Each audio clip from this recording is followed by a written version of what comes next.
Hello बच्चों, कैसे हो? मजे में ना? मजे में ही रहना चाहिए। I am Sushant, your physics teacher. I welcome you all on this India's amazing dynamic and growing educational platform that is physics वाला, राइट? हम बहुत दिनों से ये ट्राई कर रहे हैं बेटा कि हमारे बच्चों का एग्जाम बहुत अच्छा जाए, आने वाले बोर्ड पेपर में वो अच्छे मार्क्स से पास हो, आउट ऑफ मार्क्स ले, इस ही की कोशिश की सीरीज में। और एक मैं आपके लिए स्ट्रैटेजी लेके आया हूं, एक प्लान लेके आया हूं बेटा। जो प्लान जो है मुझे क्या करेगा, 90 प्लस मार्क्स दिलाएगा। कितने दिनों में बेटा? 20 दिनों में। अब आप बोलोगे सर कि 90 मार्क्स कैसे मिलेंगे, पेपर तो 70 मार्क्स का है। तो बेटा प्रैक्टिकल में मैं पकड़ रहा हूं कि आपको आउट ऑफ मिले हैं। चलो आउट ऑफ नहीं मिले तो 1-2 मार्क्स कम मिले हैं। तो अगर मैं 70 में से 65 या फिर 60 अबव ले सकता हूं तो 90 प्लस मार्क्स तो मेरे बने हैं, और बनते ही है अगर आपने सही से स्ट्रेटेजी फॉलो किया, राइट? चलो तो देखते हैं क्या स्ट्रेटेजी है जिससे आप ये सब चीजें कर सकते हो। तो नो द प्लान, क्या करना है इन 20 दिनों में, क्या करना है आप ये देख लो। सबसे पहले छोटे मोटे बेसिक्स देखो बराबर, क्योंकि फिजिक्स ये ऐसी चीज है बेटा, आपको मोशन के कंसेप्ट्स हर जगह मिलेंगे ही मिलेंगे, है ना? लॉज ऑफ मोशन हो गया, ठीक है, फिर छोटे मोटे जो चार्ज के फॉर्मूलेज है, चार्ज के बेसिक्स है, वो हो गया, वो आपको करना पड़ेगा। मैं बताऊंगा आपको, डिटेल में बताऊंगा, डोंट वरी। कहां कहां से करना है, क्या क्या करना है बताऊंगा मैं, ठीक है? उसके बाद आपको सॉर्ट करना है इजी और हार्ड चैप्टर्स, उसको भी हम देखेंगे कैसे करना है, क्या करना है। फिर पीवाईक्यू देखना है आपको, पीवाईक्यू का एनालिसिस देखना है, ठीक है? उसके बाद मेमोराइज सिंपल फॉर्मूले क्यों करना है मैं आपको बताऊंगा डेफिनेटली। और आखिरी में करना है लास्ट 3 इयर्स पीवाईक्यू। और ये सारी चीजें जो है आपको हमारे पीडब्ल्यू चैनल में, आपके पीडब्ल्यू चैनल में मिलेंगे एज इट इज। जैसे फॉर एग्जाम्पल इसका तो ऑलरेडी जो चीज है वो मैंने बना दिया है, इसका वीडियो बना दिया है। लास्ट 3 इयर्स पीवाईक्यू भी ऑलरेडी वहां पे आपको सॉल्व मिलने वाले हैं। 2 यानी मार्च के तो 2 ऑलरेडी हो गए हैं, एक बाकी है, जुलाई के भी चल ही रहे हैं, बराबर। मेमोराइज सिंपल फॉर्मूला, इसके लिए मैं आपको एक अलग से वीडियो बना के लेके आऊंगा। यहां पे मैं आपको हिंट दूंगा, ट्रिक्स दूंगा, टेक्निक्स दूंगा कि सिंपल फॉर्मूलेस कैसे पहचानने हैं, बराबर। तो चलो बेटा देखते हैं हम। सबसे पहली चीज क्या है, डू द बेसिक्स। ये जितने मैंने टॉपिक्स लेके आए हैं बस उतने आपको बेसिक्स करना है बेटा। बेसिक्स यानी उसके बारे में हल्का सा कंसेप्ट, जैसे फॉर एग्जांपल डिस्टेंस क्या होता है, डिस्प्लेसमेंट, वेलोसिटी, एक्सेलरेशन, स्पीड, ये आपको आना चाहिए, फॉर्मूलेज आना चाहिए, है ना? आपको पता है velocity, displacement upon time, acceleration, change in velocity upon time, ये सारी चीजें, बराबर। उसके बाद kinematical equation, v is equal to u plus a t, s is equal to u t plus half a t square, है ना? V square is equal to u square plus 2s, ये सारी चीजें। उसके बाद मोमेंटम एंड इट्स कंजर्वेशन। देखो बेटा momentum और उसका कंजर्वेशन आपको हर जगह मिलेगा, ऑलमोस्ट हर जगह मिलेगा, तो ये अच्छे से करके जाना। साथ ही साथ कंजर्वेशन ऑफ एनर्जी, साथ ही साथ क्या करके जाना है बेटा, कंजर्वेशन ऑफ एनर्जी, है ना? कि वही energy neither be created nor be destroyed but it can be converted into one form to another. तो यही सारी चीजें आपको मिलेगी कहीं डेरिवेशन में। साथ ही साथ लॉज ऑफ मोशन, जो 3 लॉज ऑफ मोशन है आपको पता है, उसको अच्छे से करके जाओ। वर्क एंड एनर्जी, है ना, कि कैसे आप वर्क डन करते हो, that is work done is equal to F D cos theta जो होता है, और the dot product of force and displacement होता है, उसको करके जाना है। इसके अलावा मैं कुछ टॉपिक्स आपको यहां पे लिख के दे रहा हूं, जैसे फॉर एग्जांपल वेक्टर्स के बारे में थोड़ा सा करके जाओ, है ना? वेक्टर्स में क्या करके जाना है हमको, सबसे पहले देखना है रिजोल्यूशन। रिजोल्यूशन ऑफ वेक्टर्स ये बड़ी ही इंपॉर्टेंट चीज है ना, कि वेक्टर्स को कैसे हम रिजोल्व करते हैं 2 कंपोनेंट में, या फिर 2 वेक्टर्स को एक ही वेक्टर में कैसे लेके आते हैं ये। उसके बाद रिजोल्यूशन के बाद ट्रायंगल लॉ, है, ट्रायंगल एंड पैरेललोग्राम लॉ, है ना? ट्रायंगल एंड पैरेललोग्राम लॉ तुम्हाला करून जायचं आहे। ह्याच्याने तुम्हाला एक सिंपलचा आयडिया मिळेल, बरोबर। त्याच प्रकारे याच्यामध्ये तुम्हाला टाइप्स ऑफ वेक्टर्स, है ना, टाइप्स ऑफ वेक्टर्स मध्ये युनिट वेक्टर तुम्ही करून जा, खूप इंपॉर्टंट आहे ना? Equal, opposite vector, unit vector, हे 3 वेक्टर जरी केले तरी चालेल तुम्हाला, है ना? इक्वल वेक्टर्स, है ना, अपोजिट वेक्टर्स आणि काय, युनिट वेक्टर, हे 3 टाइपचे वेक्टर्स थोडंसं बघा, याच्यामधून तुम्हाला बरंच काही समोर क्लिअर होतील। एंड फाइनली दो चीजें, that is cross product and dot product. Cross and dot product. फक्त फॉर्म्युले बघा की कसं असतो डॉट प्रोडक्ट आणि क्रॉस प्रोडक्ट. एवढं जरी तुम्ही केले तरी इनफ आहे. तुम्ही म्हणाल सर आता बेसिक्स कुठे वेळ आहे, पण मी एवढं सांगतो, एवढं बेसिक करायला तुम्हाला हार्डली 1 तास लागेल, त्याच्यावर काही नाही. फक्त डेफिनेशन, फॉर्म्युला आणि त्याच्या मागचं कन्सेप्ट. मॅक्सिमम लोकांना हे येते हे मला माहिती आहे, तरी सुद्धा एकदा त्याला रिवाइज करा, म्हणजे तुम्हाला समोर ते खूप इझी जाईल सगळ्या गोष्टी करायसाठी. आणि फायनली चार्ज है ना, चार्जची फक्त प्रॉपर्टीज एवढं करून जायचं आहे. ह्या गोष्टी लक्षात ठेवायचं, बरोबर. आता बघा हार्ड आणि इजी चैप्टर कैसे सॉर्ट करायचे, कैसा हार्ड और इजी चैप्टर को सॉर्ट करना, या फिर आप कैसे डिसाइड करोगे. तो देखो बेटा, किसी को जो है वो मोशंस के चैप्टर इजी लगते हैं, जैसे फॉर एग्जांपल रोटेशनल डायनामिक्स हो गया, ऑसिलेशन हो गया, सुपरपोजिशन हो गया, है ना, वेव ऑप्टिक्स हो गया, उनको ये इजी लगते हैं. किसी और को इलेक्ट्रोस्टैटिक्स, करंट इलेक्ट्रिसिटी, यानी जो इलेक्ट्रिसिटी वाले है उनको वो अच्छे लगते हैं, बराबर. किन किन किन को ड्यूअल नेचर हो गया, स्ट्रक्चर ऑफ एटम न्यूक्लियर हो गया, सेमीकंडक्टर हो गया, ये अच्छा लगता होगा, है ना, यानी इजी लगता होगा. बेसिकली उनके वो चैप्टर्स हो गए होंगे, बराबर, या फिर वो चैप्टर्स पढ़ने में उनको मजा आता होगा. तो ये आप पे डिपेंडेंट है कि कौन से चैप्टर्स इजी है और कौन से हार्ड है. मेरे हिसाब से जो इजी चैप्टर्स होने चाहिए बच्चों के लिए, वो कुछ इजी, यानी उसे क्या बोलते हैं, कुछ ऐसे बड़े भी चैप्टर्स है और कुछ ऐसे छोटे भी चैप्टर्स है. जैसे फॉर एग्जाम्पल ऑसिलेशन, ये इजी जाता है. ऑसिलेशन करोगे तो सुपरपोजिशन भी हो जाता है, क्योंकि डेरिवेशंस एक के ही लाइन में है, यानी एक ही लाइन में है पूरे डेरिवेशंस. वेव ऑप्टिक्स थोड़ा सा इन दोनों चैप्टर से थोड़ा सा अलग है, लेकिन है बड़ा इजी, उसी के जैसा है. कुछ ना करो, इंटरफेरेंस करो, डायफ्रैक्शन करो, उसी पे क्वेश्चंस आपको आते हैं, बराबर. इसके अलावा करंट इलेक्ट्रिसिटी के इजी है ना, पोटेंशियोमीटर, उसके बाद वोल्ट मीटर, एमीटर, ये सारी चीजें इजी जाती है. उसके बाद अगर आप देखोगे तो मैग्नेटिज्म छोटा चैप्टर और इजी चैप्टर है, बराबर है. उसी के साथ साथ ईएमआई और एसी और ड्यूअल नेचर, ये इतने इजी चैप्टर्स है हमारे सिलेबस के. थर्मोडायनामिक्स केटीजी में थोड़ा सा बच्चों को कंफ्यूजन रहता है कि यार ये बहुत हार्ड है ना, या फिर वो कैसा प्रेशर लिए, कैसे वॉल्यूम लिए, थोड़ा सा दिक्कत जाता है. लेकिन ये दो चैप्टर एक करोगे तो दूसरा हो जाता है. करंट इलेक्ट्रिसिटी, मैग्नेटिज्म, ईएमआई और एसी, ये भी अपना हो जाता है, बराबर है. तो इसको आप एक लाइन से करो तो ये मेरे हिसाब से इजी चैप्टर है, जो कम से कम इसमें आपको ज्यादा मार्क्स देंगे. इसी के साथ साथ आप सेमी कंडक्टर्स भी कर सकते हो, वहां पे ट्रांजिस्टर वाला पार्ट छोड़ देना. ट्रांजिस्टर वाला पार्ट भी छोड़ देते हो तो भी आपको काफी अच्छे वहां पे मार्क्स मिलते हैं. What you have to do is just do gates, है ना, गेट्स पे क्वेश्चन आते हैं. उसके बाद अलग अलग टाइप के जो डायोड्स होते हैं उनके बारे में आप थोड़ी सी स्टडी करो. बाकी रेक्टिफायर्स तो इजी है ना. तो ये चीज आप कर लो, मेरे हिसाब से ये इजी चैप्टर्स है, इसको आप करो.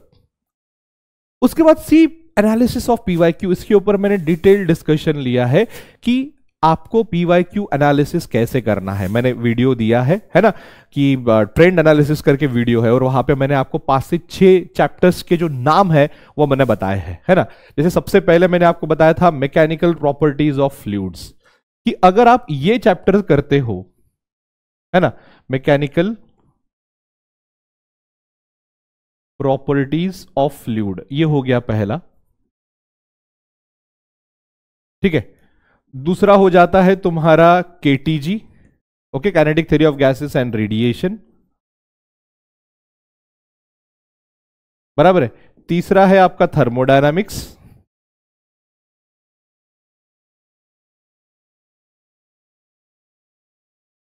बराबर है. चौथा है आपका वेव ऑप्टिक्स,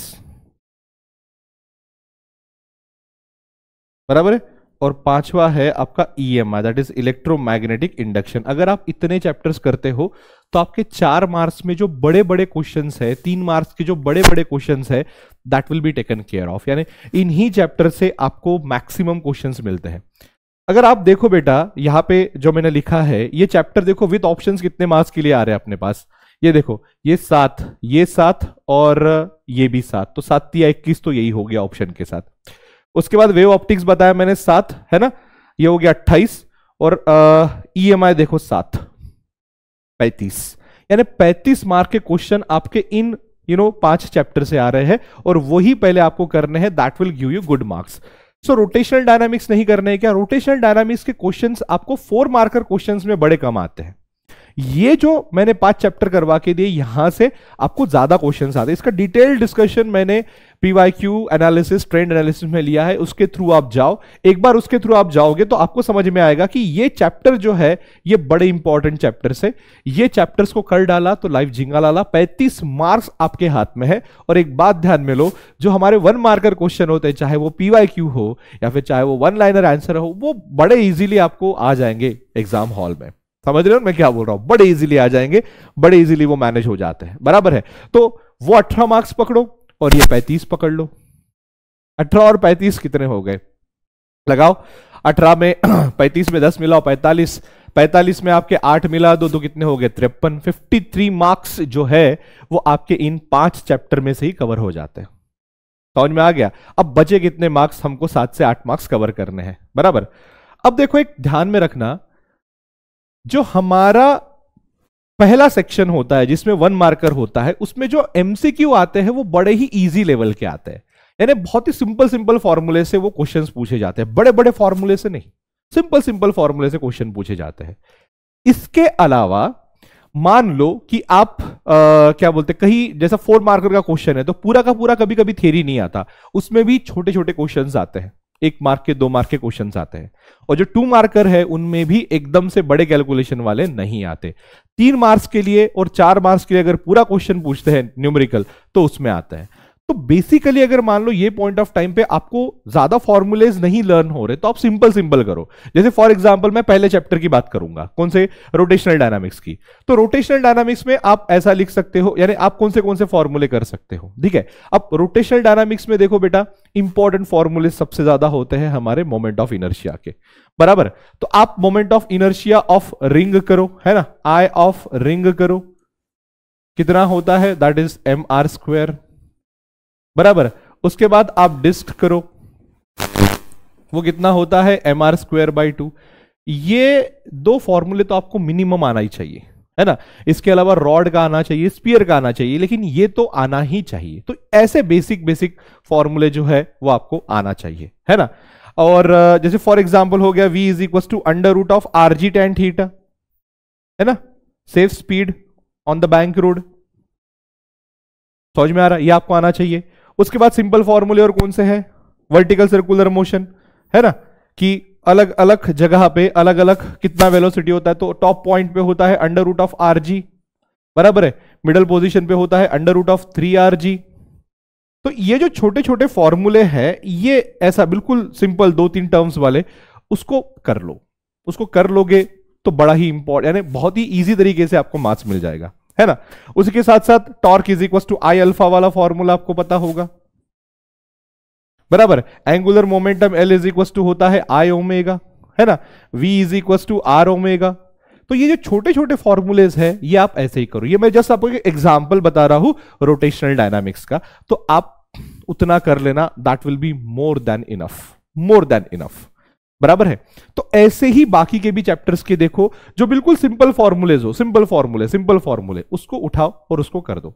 जैसे फॉर एग्जांपल सेंट्रीपिटल फोर्स हो गया FCP, that is equal to what? mv²/r, है ना। ऐसे बड़े बड़े फॉर्मूले, क्रिटिकल फॉर्मूले कि बाबा मोमेंट ऑफ इनर्शिया ऑफ एक क्यूब दिया है, उसके फिर लेंथ दिया है, ब्रेड्थ दिया है, हाइट दिया है, मत करो, कोई जरूरत नहीं है। अगर आप सिंपली ऐसे छोटे छोटे फॉर्मूलेज भी करते हो तो भी आपके मार्क्स पक्के हैं, है ना। अगर मान लो रोड बैंक नहीं है, फोर्स ऑफ फ्रिक्शन ही है, तो मैक्सिमम वेलोसिटी कितनी होती है? √μrg होती है ना। तो ये सिंपल फॉर्मूलेज आप करो। रोटेशनल डायनामिक्स हो गया, ऑसिलेशन हो गया, मैकेनिकल प्रॉपर्टीज ऑफ फ्लूइड्स हो गया। कहीं कहीं तो सिर्फ रिलेशन ध्यान में रखोगे तो भी चलेगा, है ना। जैसे फॉर एग्जांपल अगर हम बात करेंगे कि radius of the hydrogen atom is directly proportional to और inversely proportional to principal quantum number, कैसा होता है? Directly proportional to the square होता है, inversely proportional to the square होता है। ये भी प्रोपोर्शनलिटी आप कर सकते हो। खास करके structure of atoms and nuclei और मैकेनिकल प्रॉपर्टीज ऑफ फ्लूइड, इनमें आपको डायरेक्ट रिलेशंस पता होने जरूरी है, पूरा फॉर्मूले करने की जरूरत नहीं है। बराबर। मैं आपके लिए एक और वीडियो लेके आऊंगा जहां पे मैं आपको पूरे फॉर्मूलेज बताऊंगा कि कौन से इंपॉर्टेंट फॉर्मूलेज आपको करके जाना है और कहां पे आपको सिर्फ प्रोपोर्शनलिटी करके जाना है। जल्दी ही मैं लेके आऊंगा, बट हाल फिलहाल आप ये शुरू करो कि जो भी आपको इजी लगते हैं फॉर्मूलेज वो करके जाओ, करके जाओ, करके जाओ। उतना भी करोगे तो भी आपके 2 मार्कर्स में से मान लो जो बाकी के चैप्टर्स बचे हुए, 5 चैप्टर तो आपने अच्छे से कर लिए, लेकिन बाकी के चैप्टर्स के 2 मार्क में से आ सकते हैं। समझ में आ रहा है? 4 मार्क में से वो जो बीच वाला एक आधे उसका आ सकता है। जैसे फॉर एग्जांपल आप हमेशा देखना कि थर्मोडायनामिक्स में है ना, किधर ये देखो, थर्मोडायनामिक्स में जो 4 मार्क्स का क्वेश्चन होता है उसमें एक छोटा सा न्यूमेरिकल्स आता है। न्यूमेरिकल में आपको कौन से रिलेशन के ऊपर आता है मालूम है? कि change in the internal energy is equal to Q minus W। ये फॉर्मूले पे आपको क्वेश्चन आता है। सिंपली प्लस माइनस करना होता है, आपको आंसर मिल जाता है। लेकिन प्लस कहां करना, माइनस कहां करना, इसके लिए थ्योरी पढ़ना जरूरी है। तो ये चीज आप थोड़ी सी ध्यान में लो, इतना भी करते हो तो भी इनफ है। तो मेमोराइज सिंपल फॉर्मूले और उसके बाद last 3 year previous year question paper इतना करो। देखो मैंने बताया 5 चैप्टर, बराबर, मैंने क्या बताया 5 चैप्टर।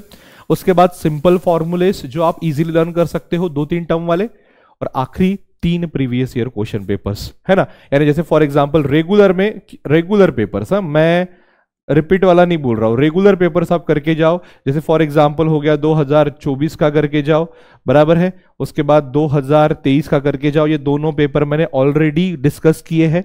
डिस्कस करने के बाद, और ये जो 2022 का है ये 1-2 दिन में मैं लेके आने वाला हूं, बराबर है। तो 2 वीडियो मेरे तरफ है, 2022 का PYQ और इंपॉर्टेंट फॉर्मूलेज। इसके अलावा भी मैं और बहुत कुछ लेके आने वाला हूं। जैसे फॉर एग्जांपल, क्या सिर्फ थ्योरी करने से हम 90+ मार्क्स ले सकते हैं क्या? और आंसर है यस। इसके ऊपर भी मैं वीडियो जल्द ही बना के लेके आ रहा हूं। साथ ही साथ पूरे चैप्टर्स के इंपॉर्टेंट टॉपिक, पूरे चैप्टर्स के मैं सीधा PDF लगाऊंगा और आपको इंपॉर्टेंट चैप्टर्स, इंपॉर्टेंट टॉपिक जो है टिक मार्क करके दूंगा। और एट लास्ट जब आपकी एग्जाम बहुत पास में आ जाएंगी और तब भी मान लो कुछ नहीं हुआ है, तो उस वक्त मैं लेके आऊंगा गेस्ट पेपर, जो आप करके जाओ आपको अच्छे मार्क्स मिलना चाहिए ही चाहिए, क्योंकि पूरे साल का निचोड़ मैं वहां पे बताऊंगा। लेकिन उसके ऊपर डिपेंडेंट मत रहो बेटा, दैट इज गेस्ट पेपर, है ना। अभी आपके पास 20 दिन है, 20 दिन में आप खुद के पैरों पे खड़े हो सकते हो, अच्छे मार्क्स ले सकते हो। 5 चैप्टर करना है, सिंपल फॉर्मूले लर्न करना है और पिछले 3 साल के सिर्फ PYQ करना है। इतना भी आप करते हो तो भी वेल इनफ है, फाइन। तो same do for chemistry, same do for maths, biology, that is for botany, zoology and for every other papers. आपको देखना मार्क्स बहुत अच्छे से मिलेंगे। सो डरने की क्या बात है, फिजिक्स वाला अपने साथ है, ये बात हमेशा ध्यान में रखना। That's all from my side, thank you so much, take care and bye bye.